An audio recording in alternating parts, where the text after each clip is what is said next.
I haven't done one of these videos for some time. This is my top 10 movies, and we're on to 1984. As I say, I do this from time to time. I'm attempting to do them for every year, going right back to 1954. But it's quite a difficult task in as many ways because of the memory recall. But here goes anyway. This is the first one coming up. So let's get started then. At number 10 is Harry and Son. This movie is directed, written and stars Paul Newman, one of my favourite actors of all time. It actually received quite a lot of criticism, but I like it. Harry is living with his young son, who's in his late teens.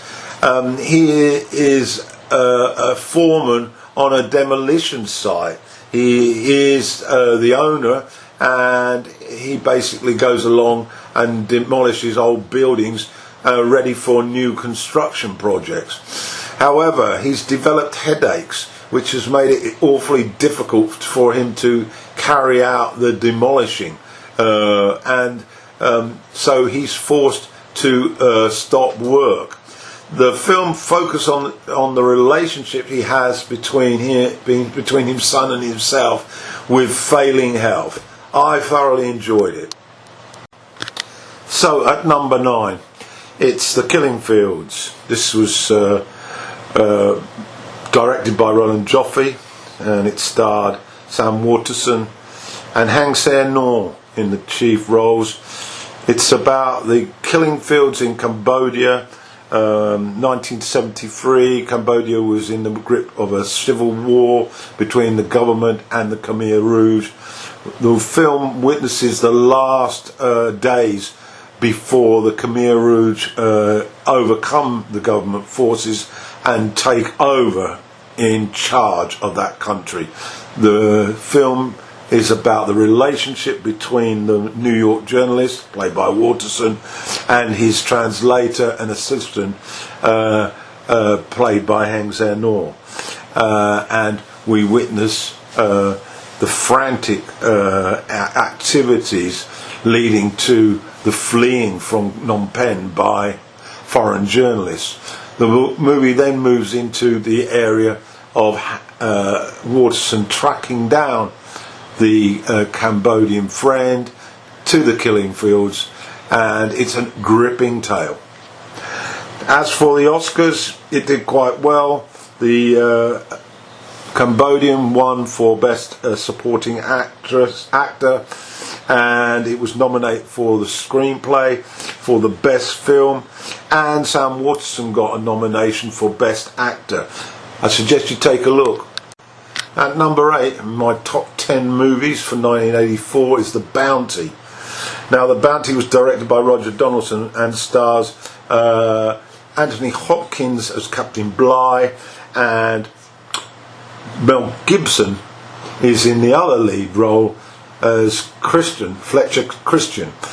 This tale has been done by Hollywood, and this is the third effort. I like the second one. I can't say I remember the first. But this one I really enjoyed, mainly due to the fantastic performances by the two leads. The story is very well known. It's about a mutiny on the high seas. The Bounty, the ship, is due to head for the Spice Islands, and there's a difference of opinion about how they're going to get there, the route that is, and it causes a mutiny on board. Suggest you get to watch it. It also has some time spent in Tahiti, a very beautiful part of the world. In at 7 then is The Terminator. This is the first of James Cameron's blockbusters about the future when machines are fighting the resistance. If you haven't seen this movie, I'm surprised where you've been for the last 30 years, or perhaps you weren't born. This is a gripping action thriller.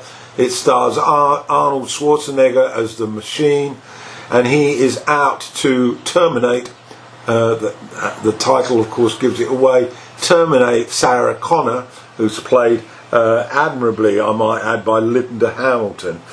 And she has a friend who comes from the future to protect her, Reese. It's all action stuff. It's great on the big screen. I actually witnessed watching this as a New Year film on a huge screen in a town in just outside Bangkok. I suggest you get to watch it, but do try and get it on a big screen. The Terminator. At number 6 is Stop Making Sense. This was directed by Jonathan Demme, and it's basically footage of a live concert by the American band Talking Heads. If you aren't familiar with their music, then maybe this might be a struggle. If you are, then you will fall in love with this movie. The footage is absolutely remarkable. The music, of course, is 5-star, and you witness how the band grow in numbers from the beginning until they are a fully fledged band. And I thoroughly enjoyed this movie, and I've watched it numerous times. Stop Making Sense. It's in black and white. At number 5 is Places in the Heart, directed by Robert Benson. It stars Sally Field in the lead role, Danny Glover and John Malkovich, and it's a very, very interesting tale about United States of America at the time of the Great Depression. It focuses very much on the exploitation and vilification of the African American. It depicts racism by the Ku Klux Klan and how Sally Field overcomes her difficulties, particularly with regards to her business, through the help of a blind man, brilliantly played by Malkovich, and an African American man played by Glover. This movie was a big hit at the Oscar ceremony. It received a nomination for Best Film, and the director received a nomination. Sally Field won the Oscar for Best Actress, and Malkovich was also in the nominations for Supporting Actor. Brilliant performance as a blind man, and it's also came in for a nomination in the original screenplay. So get a watch it. At number 4 then is Woody Allen's Broadway Danny Rose. Not one of his most popular, but I love it. He's basically, Allen is a agent for interesting and rather different performing acts, and it's a amusing tale. This movie did receive some notice from the awards season. It gained a nomination for Best Actor for Woody, of course, and also it was awarded a nomination for Original Screenplay.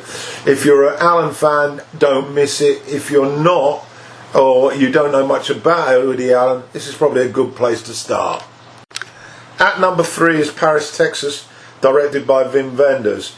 This is a movie that takes a considerable amount of close attention to work out the details.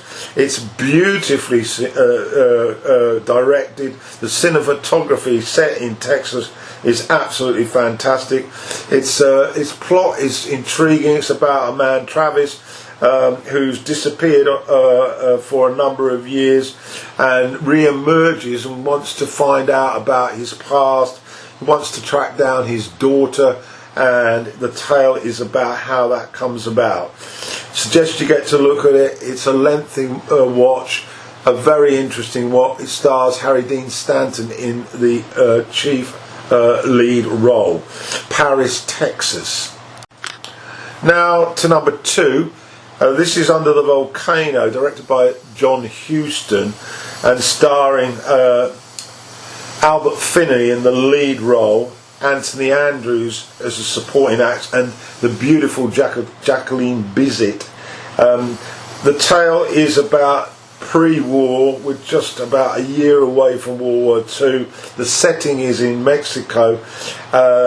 the character played by Finney was originally the consul in the country, had now retired, and has basically decided to slip slowly into alcoholism.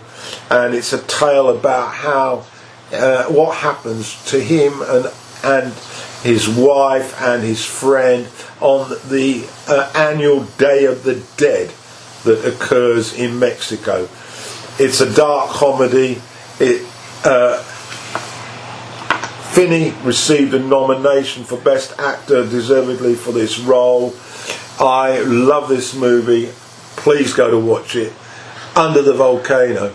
It's one of the best performances I've ever seen by an actor who's mostly inebriated. And so, to my best movie of 1984, it's Once Upon a Time in America, directed by Sergio Leone. It stars Robert De Niro, James Woods, Elizabeth Montgomery, and it's a tale of America over a 40-year period. We see the characters as young boys in the centre of New York City, slowly becoming more aware of protection rackets of the mafia and how they slide into that behaviour as young teenagers.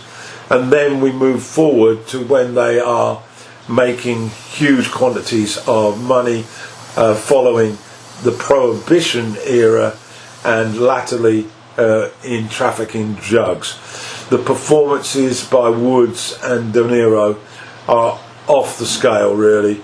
But I also like the early part of the movie. There's a great supporting actor piece by Danny Aiello, and the boys are tremendous. It's about 3 hours. You need to stick with it, but it is a tremendous watch. That is my number one for 1984. Now, just a quick word on a few that didn't make it.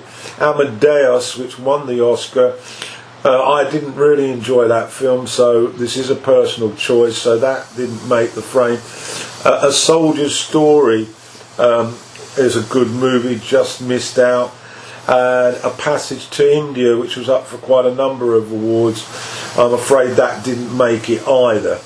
So anyway, that's my take on 1984, my